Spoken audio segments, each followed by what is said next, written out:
we believe that lithium-ion batteries are here to stay, and they're going to spill over into all those areas. For that reason, we think that and it's all driven by cost, we think that the key innovations have to happen on the raw material and the manufacturing side.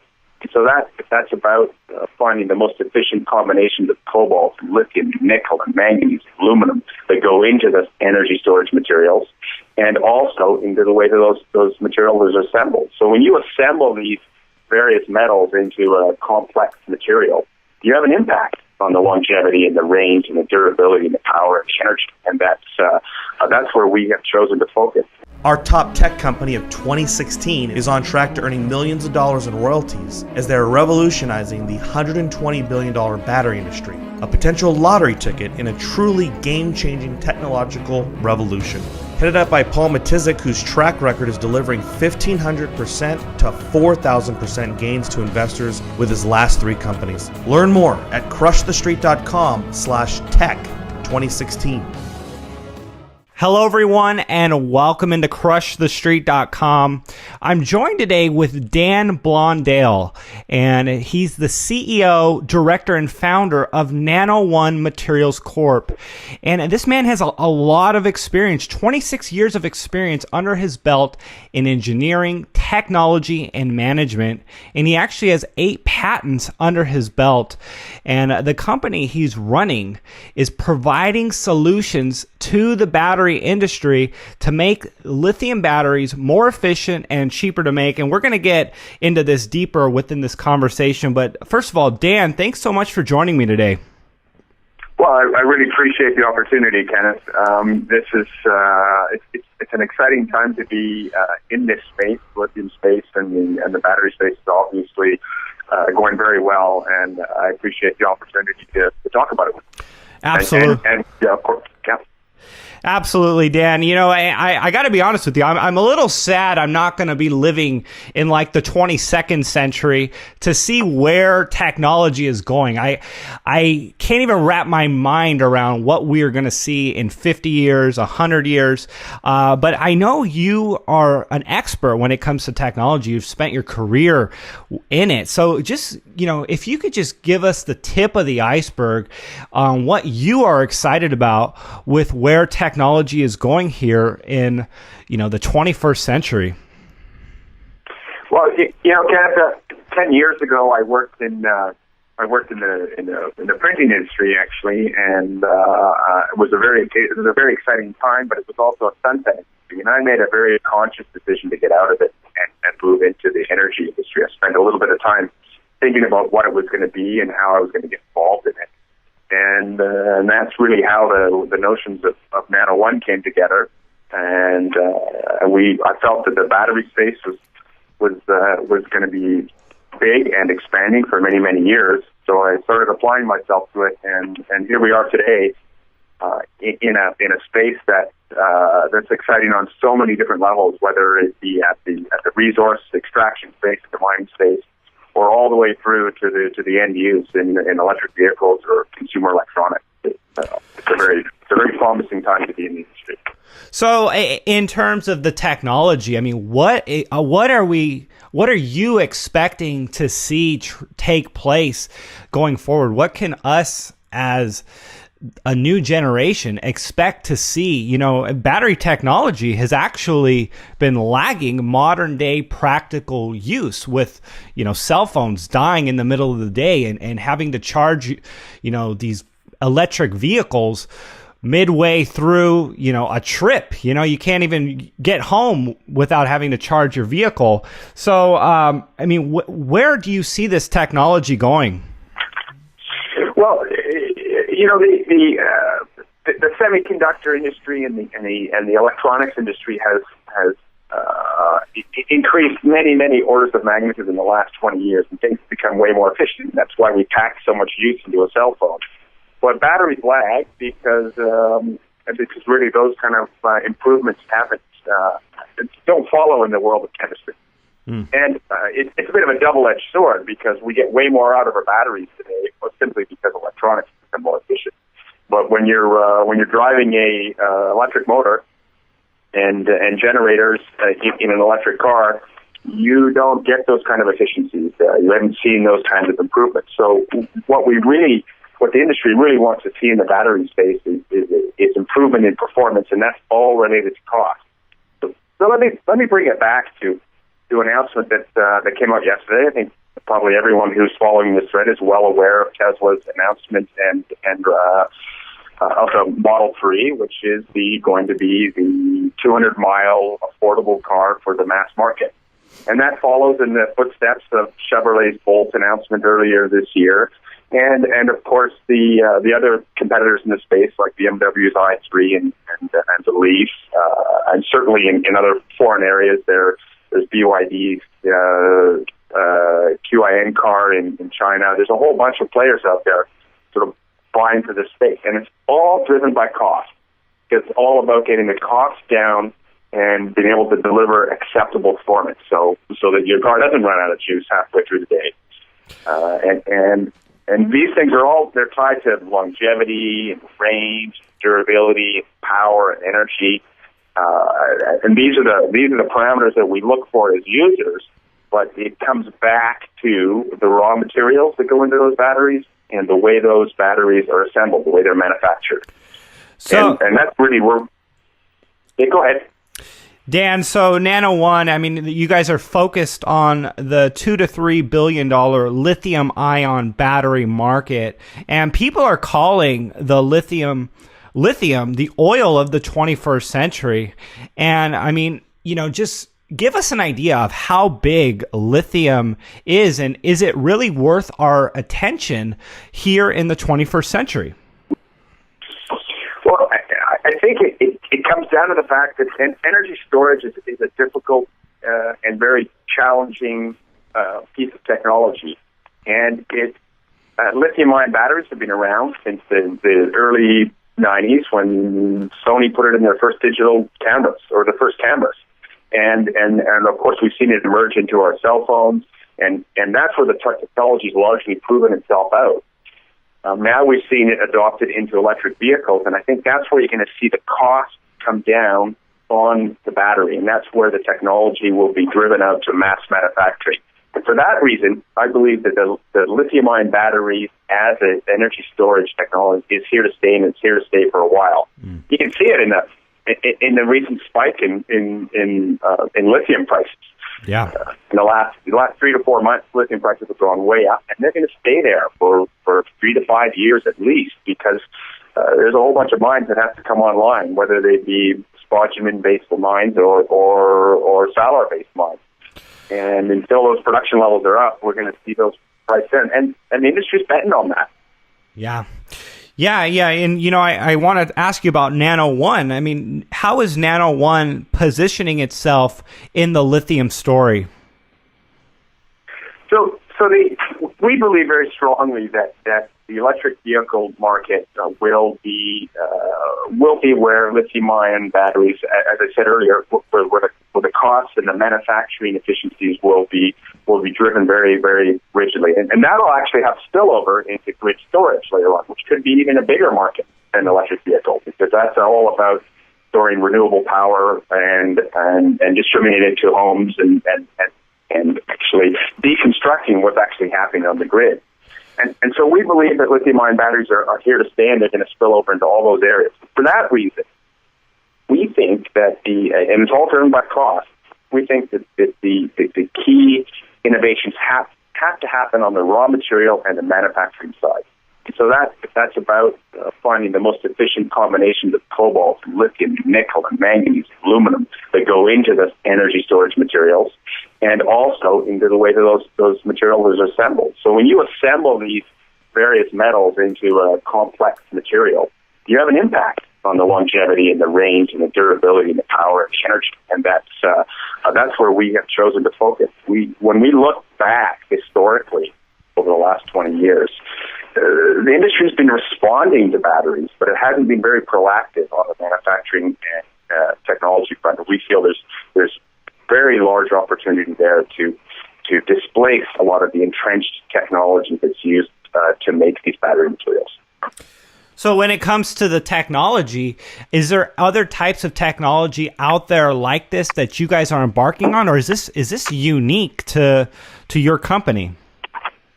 We have a very unique approach. We're developing basically a chemical assembly line for lack of a simpler explanation. We're assembling nickel and manganese and cobalt into a structured material that will allow you to store lithium ions.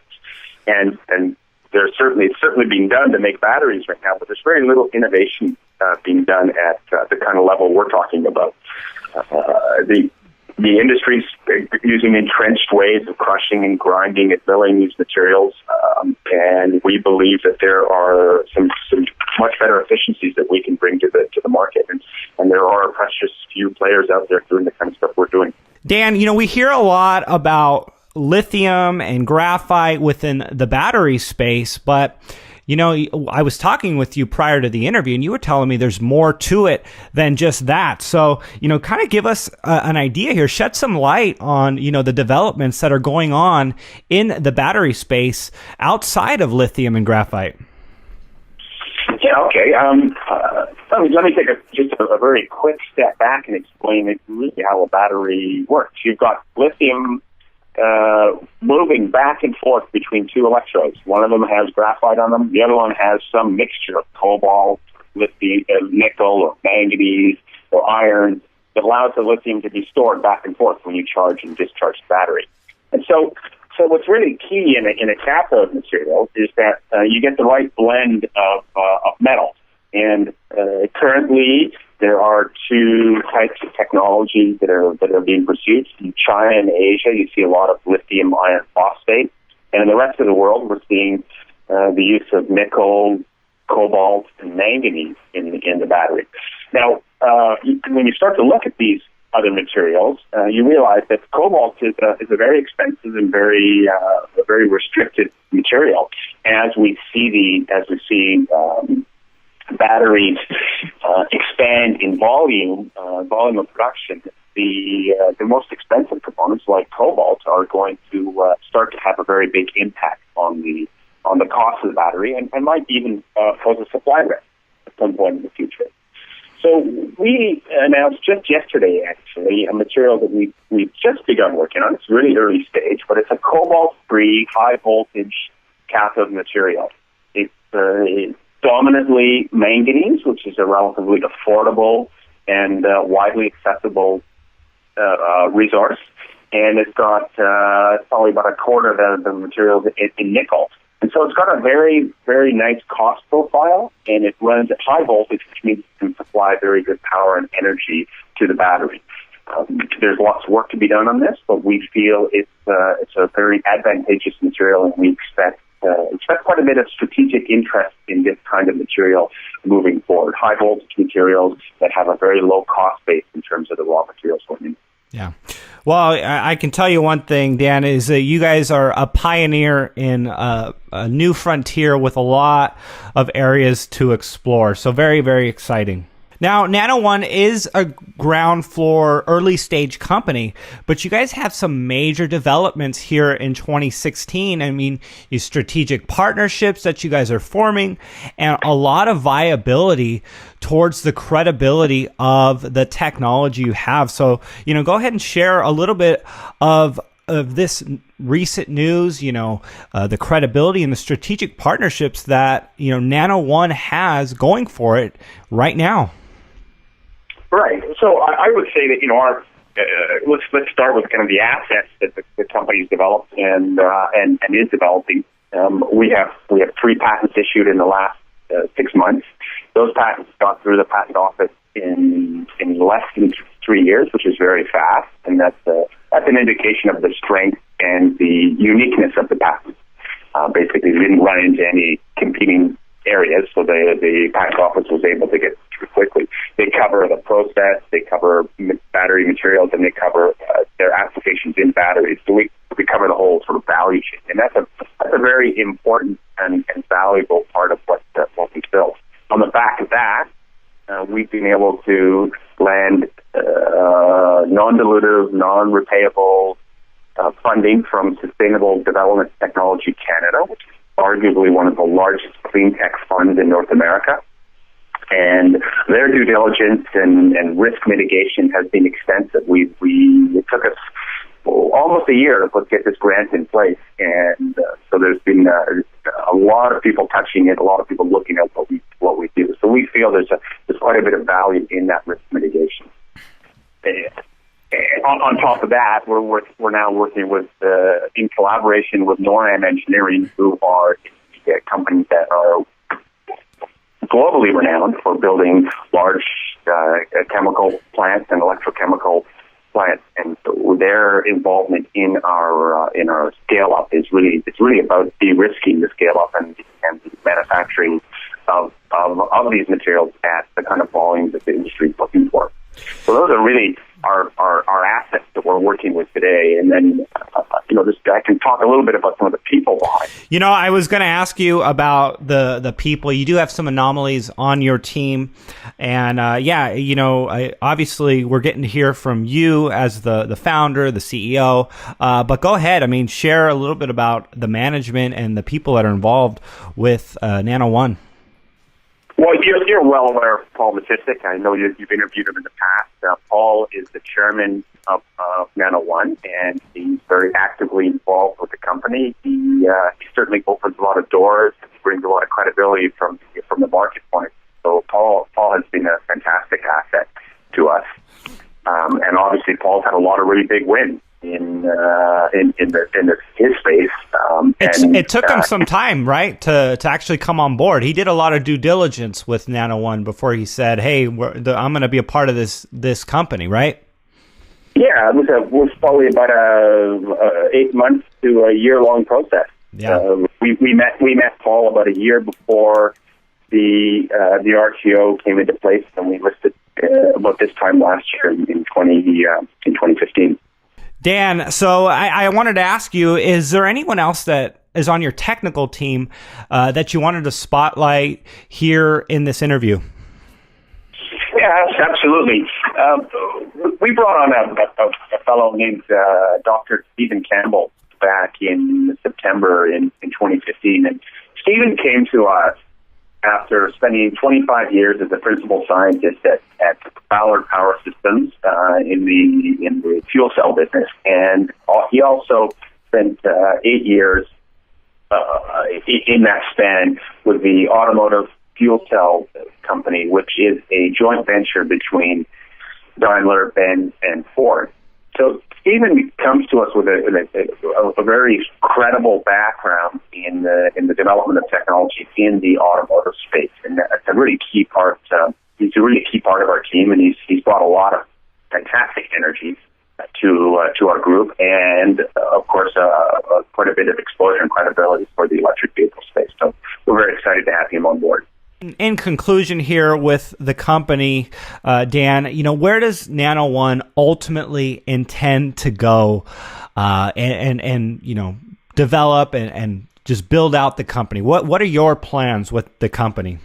Well, I think first of all, we look at what needs we're trying to meet. We're trying to find a way to offer manufacturing advantages into the lithium-ion battery space. So these would be the value added to the guys that take lithium nickel manganese, combine them into a value-added product. So we're trying to bring those manufacturing advantages, but at the same time, we're trying to unlock value in raw material reserves as well. So imagine a lithium deposit that is substandard, not quite in the battery grade or EV grade. We believe that some of these reserves may actually be viable through the technology and process that we're doing. We can assemble those into a very viable cathode material.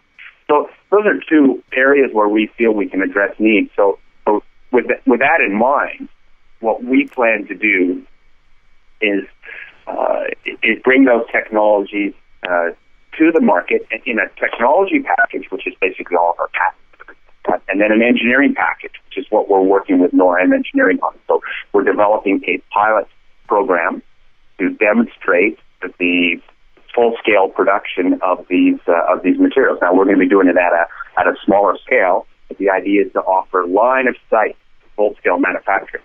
But one of the players who might adopt this technology they get the protection of the patents, and then they get an engineering package which allows them to put it on the floor and commercialize it, bring it to commercial scale very, very quickly. And our strategy has been all along to bring these two things to market as quickly as possible. So working with NORAM allows us to do that, do the engineering package, and of course we continue to innovate, and there'll continue to be more patents and likely more grants and likely more industrial engagement, even all the way through 2016 and beyond. Well, I mean, ultimately, it's cheaper batteries with more efficiency for the market. Is that fair to say, Dan? Well, absolutely. I think that while we're reducing the cost and the efficiency and improving the efficiency of the battery material, that has a very interesting. That can have some very interesting impacts when you start to think of electric vehicles. Electric vehicle batteries, Kenneth, are when they design them for end of life. So Tesla wants their battery to have a certain amount of energy capacity at the end of the life because that's what they guarantee. And it's important for them that battery. So they built the battery a little bit bigger than they would expect, but things can fade over time. And if we can bring materials that are not only cheaper and better but last longer, then it would give a company like Tesla an opportunity to build a smaller battery, which would be lighter, less costly, would have greater mileage, etc. So we believe that there's some really strong synergies here in improving the way these materials are manufactured, so that we improve their longevity, and they then start to drive the way the batteries are designed. And if we can make a smaller battery that packs more energy, then I think it's good for everybody. Everyone, this is Dan Blondal, the CEO, director, and founder of Nano One Materials Corp., traded under the TSXV under NNO.